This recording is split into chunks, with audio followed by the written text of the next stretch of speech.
গীৰ্জা আৰু ৰাজহুৱা অনুষ্ঠান আজি আমি চেক বিতৰণ কৰি আছোঁ। সুন্দৰভাৱে আমাৰ এই অনুষ্ঠানটো চলি আছে আৰু ৰাইজক যি ধৰণে আমি প্ৰতিশ্ৰুতি দিছিলে অলপ হ'লে ৰাইজৰ উপকাৰ হ'ব। আৰু ৰাইজক যি ধৰণে আমি প্ৰতিশ্ৰুতি দিছে আমি BPF চৰকাৰ গঠন কৰাৰ পিছত বৰ্তমান আমি যি ধৰণৰ ওদালগুৰি জিলাৰ কাৰণে চিন্তা কৰিছোঁ, যথেষ্ট উন্নয়নমূলক কাম কাজ আমাৰ চলি আছে আৰু ভৱিষ্যতলৈ আৰু এটা ভাল চিন্তা কৰি আমি ওদালগুৰিবাসী ৰাইজৰ কাৰণে আমি কাম কৰিবৰ কাৰণে আগুৱাই আহিম। যিহেতু নিৰ্বাচন সমাগত আজি দীপেন বড়োৱে UPL দলত যোগদান কৰিব, ওদালগুৰি বিধানসভা নিৰ্বাচন খেলিব, কি ক'ব এই মুহূৰ্তত?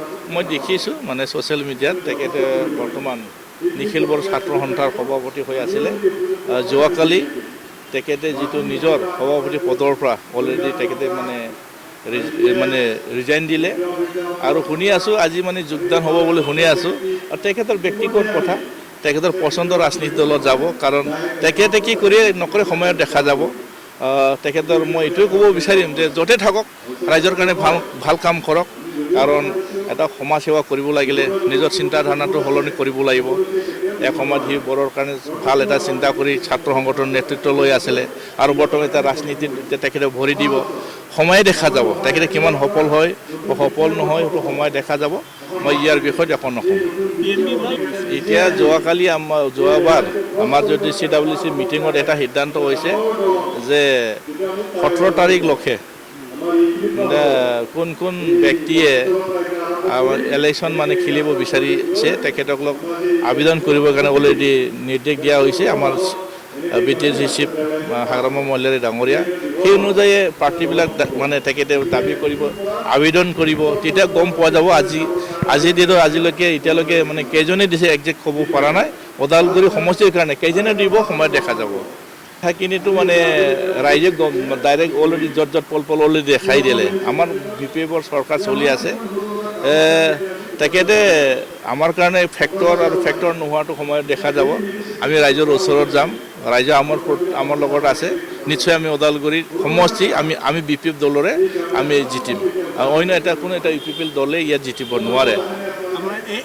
এটা গুৰু শিষ্য দুদল হ'ব এই সমষ্টিত, যিটো আচলতে দীপেন বড়োৱে কৈছে মানে হাগ্ৰামা মহিলাৰে তেওঁৰ ৰাজনৈতিক গুৰু, গতিকে তেওঁ ইয়াত নিৰ্বাচন খেলিব।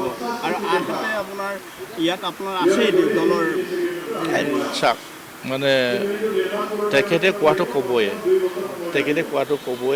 তেখেতৰ মানে ভৱিষ্যত পৰিকল্পনাবিলাক তেখেতে দাঙি ধৰিব আৰু তেখেতে কি ভাবিছে কথাখিনি ক'ব, ৰাইজে সিদ্ধান্ত ল'ব। আমিতো কৈ আছোঁ এতিয়া বৰ্তমান আমাৰ 4 মাহ আমাৰ চৰকাৰ চলি আছে। এই 4 মাহৰ ভিতৰত ৰাইজৰ হৈ আমি কি কাম কৰিলে আৰু বৰ্তমান কি কাম কৰি গৈ আছোঁ, ইয়াৰ কাৰণে মই তেখেতে কোৱাৰ কিনেতো কৈ থাকক, আমাৰ ক'ব লগা দৰকাৰ নাই। কিন্তু ওদালগুৰি সমষ্টিত আমাক কোনো শক্তি আমাক হাৰাব নোৱাৰে। আৰু অলৰেডি আমাৰ হাগ্ৰামা মহিলাৰী ডাঙৰীয়া বাৰে বাৰে কৈ আছে এইবাৰ আমি নিৰ্বাচনটো NDA হিচাপে খেলিম আৰু ইয়াত ওদালগুৰিত BPF দলৰ প্ৰাৰ্থীটো থাকিব, ইয়াত BJPৰ প্ৰাৰ্থী নাথাকে।